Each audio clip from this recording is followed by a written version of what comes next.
There is a space between reality and fantasy, between light and dark, between rational and irrational. In this space, there are interludes. This interlude is a witch's Christmas tale called Sacrifice. Oh, holy night.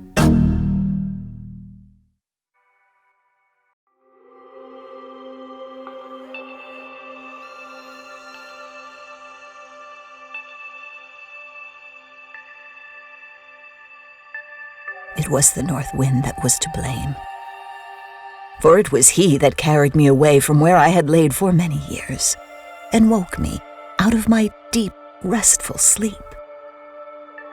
There was an oddness to this wind, a soft touch that was never there before, and my eyes opened. My body awoke, as if from a nightmare at that change. What could that softness mean in the north wind? My limbs were frozen and creaked from the cold. The air around me was sharp, like a blade of a knife against the skin. Around me was darkness, as deep as it was vast. The silver light of the moon shone through the clouds in that sinister way it has. The wind returned and picked me up, harshly and with its cold, dead fingers gripping me and tossing me around like a leaf. "From whence have you come, witch?" the north wind whispered to me, but I remained silent and pensive, enjoying its immense power over me. Why should an old witch like me complain when the wind chose me as its passenger? A rare treat that was. So the wind carried me, its arms against my body a pair of icicles, which my frozen bones enjoyed in their ancient state.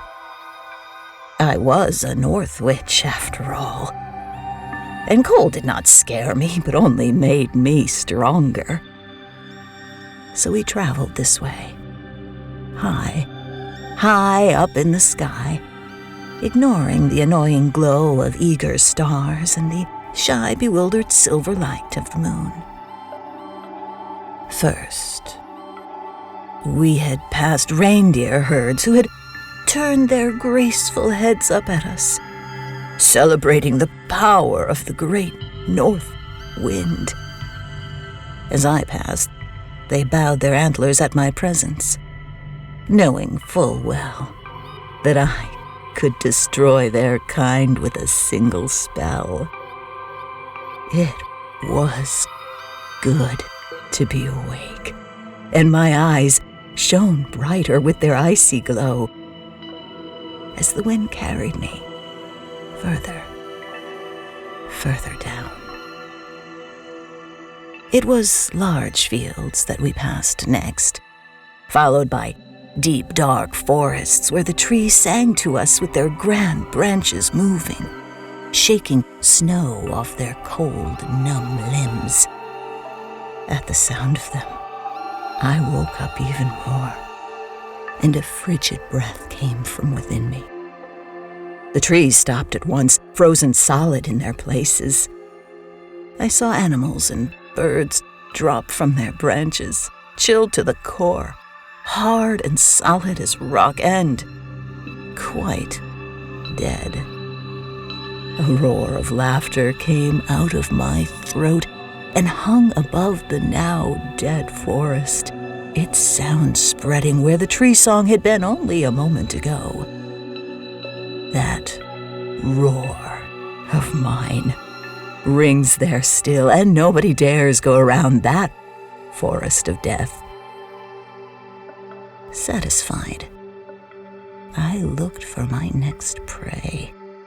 That is when the north wind, offended at my trickery and sorry to have brought me over this land, shook his limbs violently and threw me off his back, My body flowed through the cold, thin air until I landed in a pile of hard, old, icy snow. I whistled at the wind, knowing it will annoy him and stalk him through many lands. Yet the wind kept going, seemingly untouched and still gaining strength. It was anyone's guess where I was dropped, and all I could see were endless trees and the same silver moonlight as it wrapped itself around snow-covered trees and frozen valleys. Nothing stirred at the sight of me, terrified to be noticed by the frozen North Witch. I moved slowly, floating right above icy snow, my dark robes dragging behind me, my long nails leaving the marks in the snow. My eyes shone brighter and brighter, freezing to death anything they happened to touch with their unnatural light. Even the stars turned from me as I passed underneath them, utterly terrified to lose their precious glow. I was glad of their fear, for it is precisely that which sustained me and grew my vile powers. I bared my sharp teeth in a smile as I floated on, a dark messenger of death on her long, spiteful journey. There was a road I had spotted, and the snow was trampled by many feet. I got on my fours and squatted at the footsteps, smelling them with my nose, which had rotted off many centuries ago, but still worked as good as if it were there. Oh, that warm smell of life. It was intoxicating, and I was eager to make my way over to whence it came from. So I followed the footsteps, bright and sweet, until I came upon a farm. The North Star sparked in the sky above the farm, and I knew it was going to be a season of renewal. Christmas was near. I could hear it like a dull ringing of 1,000 bells in my ears. What a lovely sight this little farm was. I rejoiced, knowing that I could feed on it for a whole year, until another Christmas should come. Inside, I could sniff out a family. Saliva dripped down my chin and onto the snow at the thought of them. The snow bubbled and melted where my saliva hit, for I was a volcano on the inside, despite being frozen as a corpse. The farm animals smelled me then, and screamed and kicked at each other, trying to escape their awful fates. The horses foamed at the mouth, and cows would bear nothing but stillborn calves from this time forth. They grinned and turned into a cat. The animals were no fools and would always avoid me like the plague that I was, but the humans... Those humans thought themselves the most significant of beings, and their egos would not let them see that they were ruled by the same laws of nature as all the rest.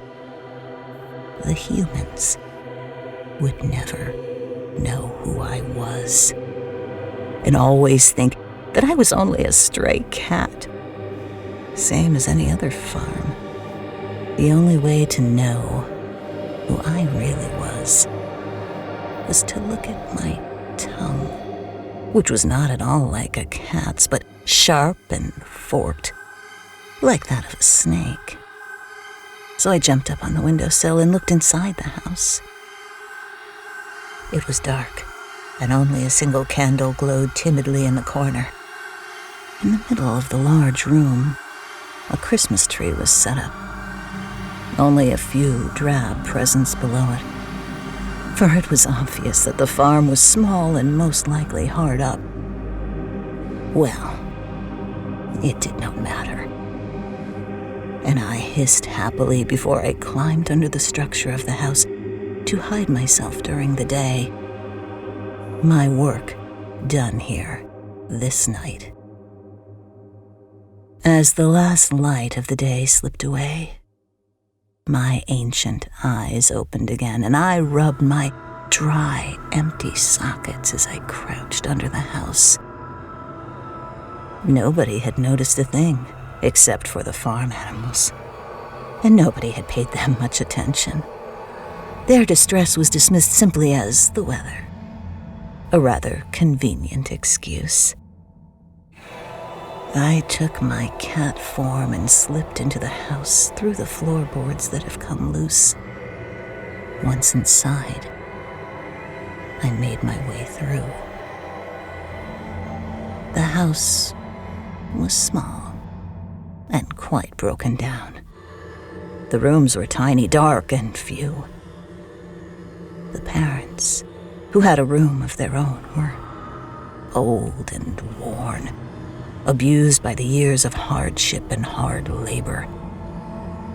I came closer to the sleeping wife, for she smelled sweet and new. At once my ears perked up, for I could tell she was with child and would give birth any day now. A Christmas baby. What a miracle. That was a special child, no doubt, for all the creatures know what kind are born then. My eyes sparked with joy, and I licked my dry lips, excitement building within me. This special baby would be mine, I decided. For a soul this bright and special will have the power to cast 1,000,000 strongest, vilest spells. I smiled my crooked smile and retreated into the darkness. The children slept in the next room. They were still young and tender, and my eyes shone as bright as ever at their innocent young faces. There was a boy who was about 5 and a girl around 3, sleeping together in a single bed, huddled for warmth. I blew at them, slowly and gently, and saw them get colder and sadder, nightmares finding a way into their dreams. Pleased, I turned to the crib. Soon, a baby would be inside this crib. My frozen bones tingled with excitement, and my forked tongue extended all the way to the crib, licking the edges, as careful as ever. In all my excitement, I must have made the house much colder, for now the children had their breaths visible and very frozen. The fire died, and their father stirred in the next room. I lowered myself and crawled away, hiding out under that large Christmas tree. It took only a moment for the parents to wake and shiver under the heavy blanket of ice that I had laid on their house so thickly in all my excitement. They wrapped themselves to no relief in old rags and got busy building the fire again. I, in turn, was busy making a spell. I took my normal form and whispered quietly under that tree until a golden box materialized out of my old, haggard limbs. I dropped it under the Christmas tree, unable to grip it, for I was ancient and battered, and my limbs were like old stumps now. But my spell worked. The box shone bright and quite festive under that tree of theirs. A present from me. I smiled, and my forked tongue slipped out through the gap in my decayed teeth.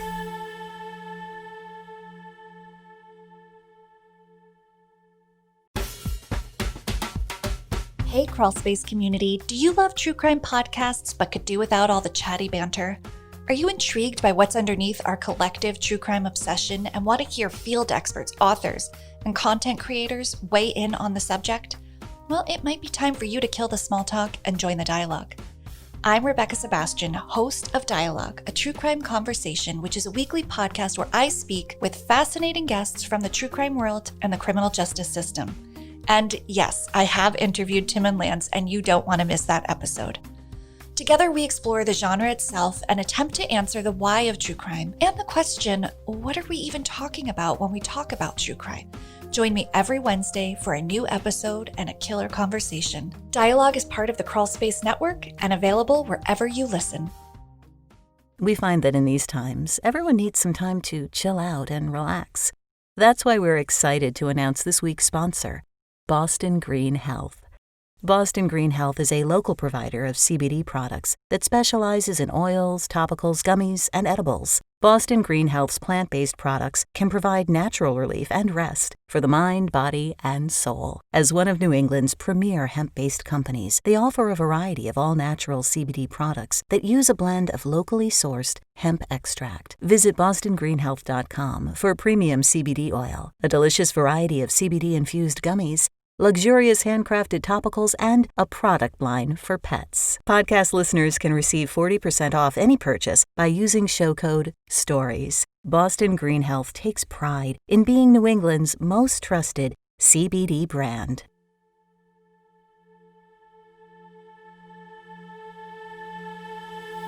When the morning approached, I crawled under the broken floorboards underneath the house, where the smell of soil was such a comfort, and the heat did not travel.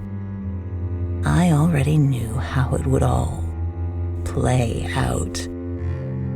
At Christmas, the children would be eager to open the small presents they had, and surely mine would not be missed. The family would marvel at its beauty, the delicate ribbon wrapped around the box, the brightness of the color. The children would fight over who got to open it, and the mother would scold them, holding on to her swollen belly. That fresh little thing inside her almost ready. The room would be charged and full of something thick and uncomfortable. They would fight. Still, that would be nothing. For once they opened my present, they would be mine. Outside, the winds blew, running through the fields and bringing with them snows and blizzards, sorrows and discomforts of that season. Winter was the best time for evil, for the darkness hung above the land like a veil and refused to let go, gripping tighter and tighter until all living things were almost at the edge of exhaustion. Like this, Christmas Eve had come, bringing with it cruel snows and punishing winds, stripping houses of their warmths with its 12 north winds, freezing everything around it to dead, solid rock. I slept, gaining my strength and biding my time. I only woke when I heard that unmistakable sharp sound I've been waiting on. Every witch knows it, and I lifted my head as I heard a piercing bell ring through the cold, stiff air of the house. A baby's cry. It was time. I climbed out and took the form of a cat, making my way into the house slowly. The family was there, still awake and arguing. A new, fresh baby cried in its tiny cradle, terrified at the voices and harsh words. I leaned over him. It would be imprudent to touch the baby. Him. I wanted to be fresh and unscathed when I got to receive him. That baby was the only one who could truly see me, knew all my tricks and colors, and it cried harder at the sight of me. "You are so very young," I whispered to him. "But already I know your fate." In the corner, my Christmas present lay discarded and forgotten. It was as I planned it. The spell was out, covering this house as thick as rancid butter. It would recede and free them in next Christmas time, but it would be too late then. Only a witch can tell when someone is under a spell. So the family looked just as they always had been. They themselves did not notice how anger spilled out of each of them, and where empathy had lived once, only self-interest and envy could find a way in. I walked among them, unseen and unnoticed. I started with small spells. In the morning, I would see a pot of coffee start to boil, and I would push it over slowly, my long nails scraping the floor. The pot would fall and spill its hot contents, and a moment later the husband would scream out his insults, fling them like stones at his wife for spilling the coffee. She in turn would blame her husband for the crop that failed a year ago, or a cow that fell over last night, dead and riddled with disease. Like this, the humans would quarrel, and their children, scared of the rising tide of anger in the house, would hide under the bed or the table, hoping to escape the wrath of their parents. I fed on that anguish and bitterness, growing stronger by the day. My menacing spells grew with me. In the night, I hovered above the baby's crib, licking my dry lips at the sight of him and mimicking his cries. The mother would run into the room only to find her baby sleeping and well. She would go back to sleep, exhausted by the day. But as soon as her mind slipped into a dream, I would cry again, summoning her once more to her child's side. Again and again I repeated my torment, feeding on her frustration, which grew so large that I felt myself quite strong again, as fit as I have been hundreds of years before. Only their animals could see me and feel my constant suffocating presence. They screamed and dropped dead. They refused to be fed and starved themselves. They escaped and ran down a frozen field, only to fall over from mere exhaustion. It was not long until that was noticed by the neighbors. They came to the family, their faces sullen and dark, demanding to know what disease had fallen upon the household. But the family was under my spell, and they refused to listen. Instead, they blamed their neighbors for their troubles. So I helped them in their delusions. In the darkness of the night, under the guise of a cat, I ran to their neighbor to the north and bit one of their piglets. What a noise the animals there had caused that night at the sight of me. I was proud of the evil I had released on them. The next day, the piglet was found black as tar, its eyes bulging with blood and pus, the noise emanating from its lungs not that of an animal, but of a beast. What was even more terrifying was that it had developed a taste for human flesh. Again and again it would lunge at a human, its teeth sharp and menacing. All the neighbors came to see, and fearing disease, killed the piglet. But I put my spell on that unfortunate animal, and every man that visited the farm came back to his own only to find the same disease spreading within his walls. It was a disaster, of course. All the farms destroyed their piglets that year, and the dead gray bodies of dead pigs burned for days at each farm. But I made sure my family had none of the disease. I made sure their pigs were as pink and healthy as a picture. The arguments with the neighbors were unavoidable. The family did not want to kill their piglets, but the neighbors demanded it, fearing the disease would spread anyway. And besides, isn't it always a consolation to have another go through the same hardship as yourself? Unpleasant words were exchanged, and it was not long until the family found itself alone and hated by everyone around them. The visitors stopped coming, and not one person even so much as passed by their gate.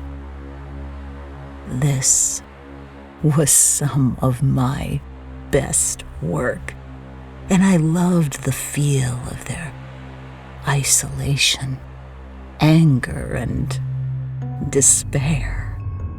Oh, how they blamed everyone, how they told most unfair stories of their recent friends, not even once thinking to stop and consider that perhaps the blame was with them instead.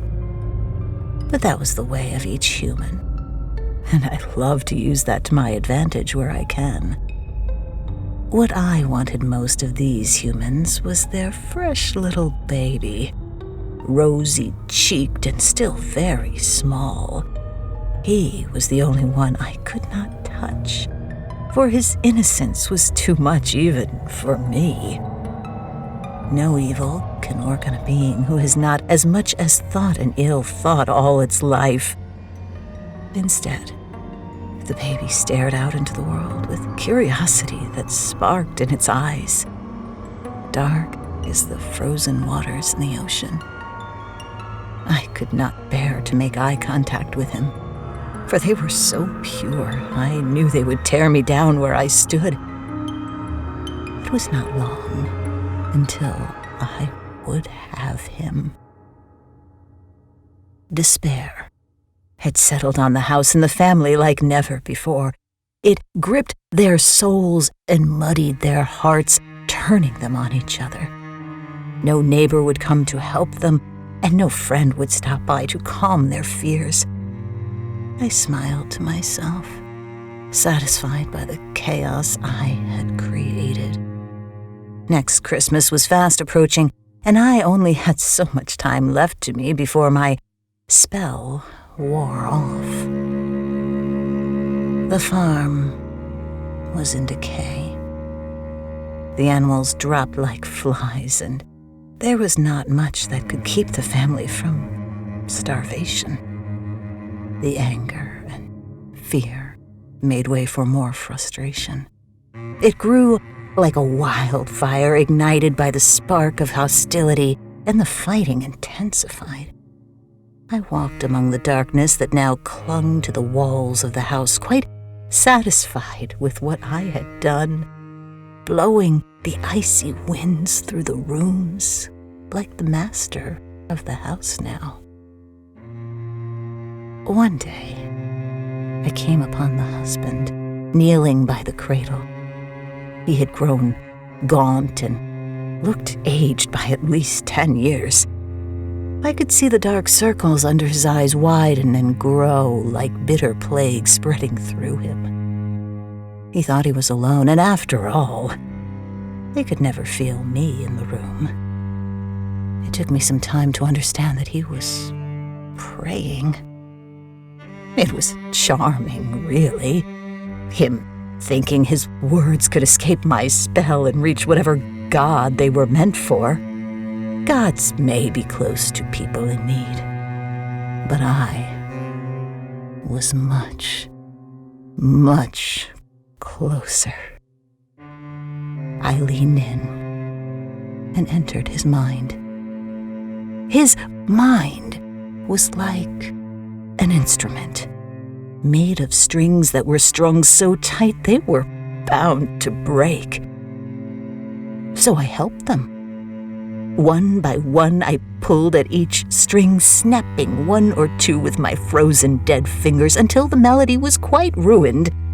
And when I was done, the man's mind broke. He stood up and had to steady himself against the weight of what transpired. His eyes were dark and dead now, unable to feel anything at all. With something like excitement, he ran out of the room and to his wife's side.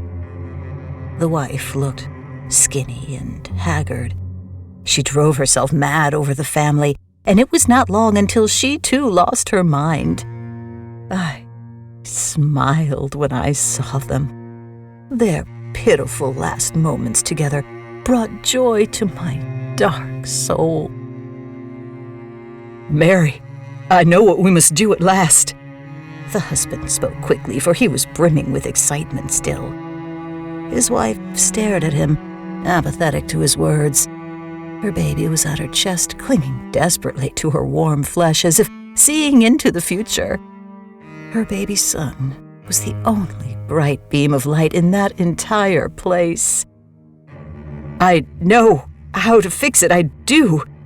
The husband waved his hands in his wife's face, but she paid him no attention.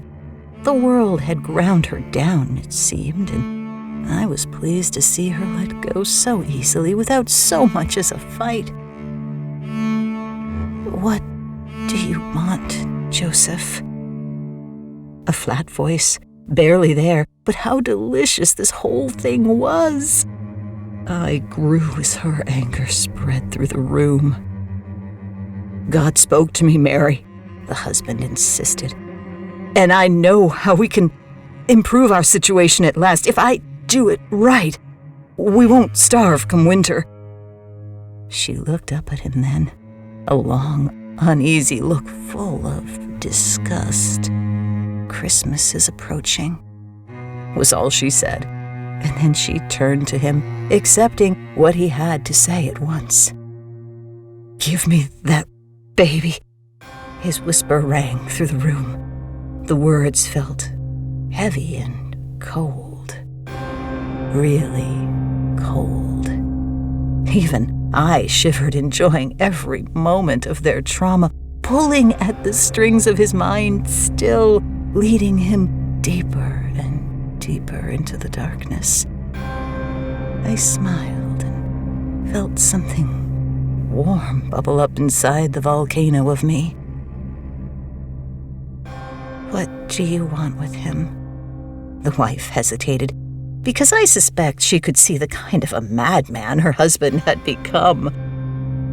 "Give me the baby," Joseph said softly, but his words tumbled out clumsily and harshly, falling between the two people like a corpse. There was a pause, and I grew stronger in it. Oh, yes. The time was fast approaching, and I will have him at last, my ultimate reward. "We must sacrifice him, don't you see?" Joseph stepped closer to his wife.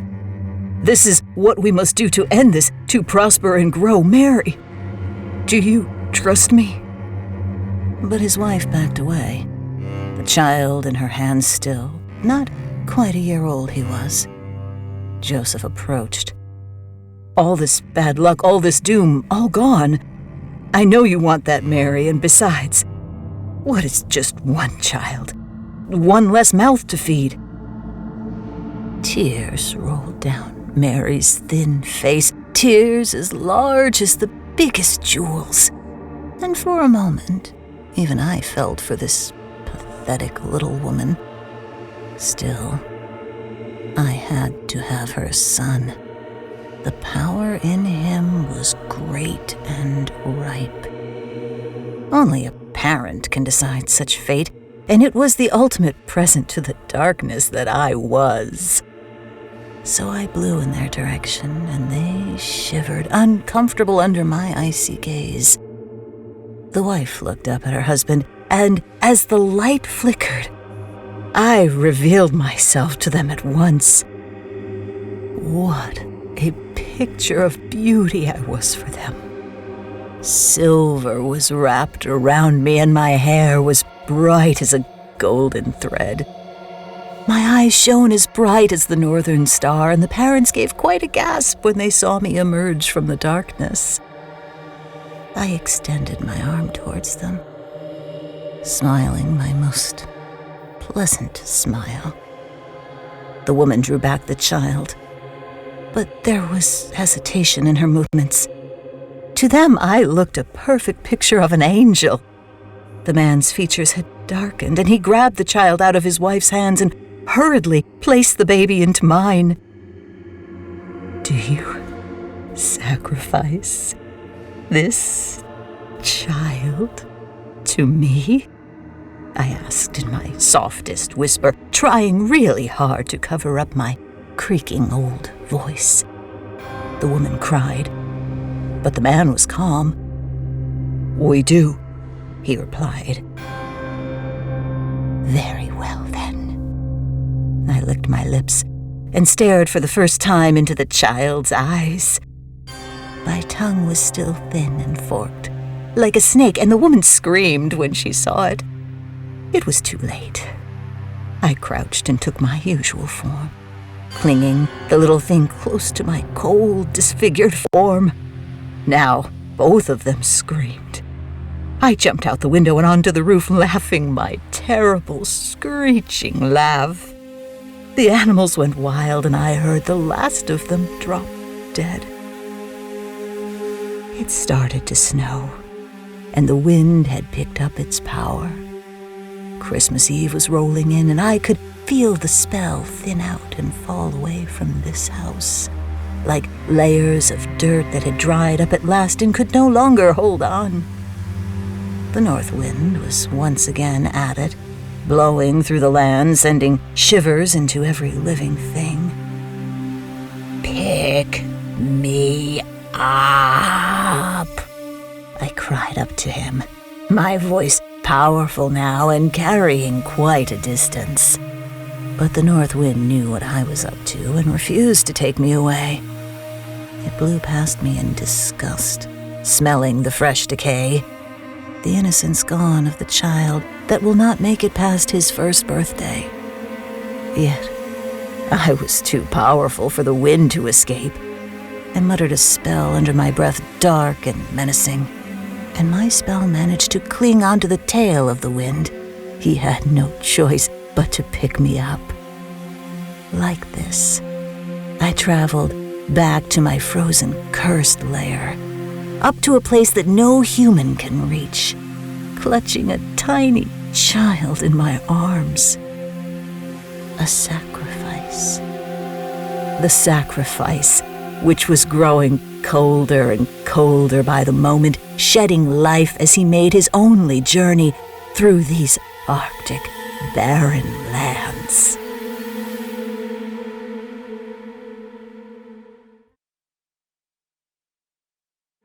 Thank you for listening to Sacrifice, A Witch's Christmas Tale, a Crawl Space Media production of A Pie Rational Story, narrated by me, Sarah Shekels. Music by David Williams and artwork by Jared Ortis. Keep an eye out for unknown gifts under the tree. And think of me when the north wind blows.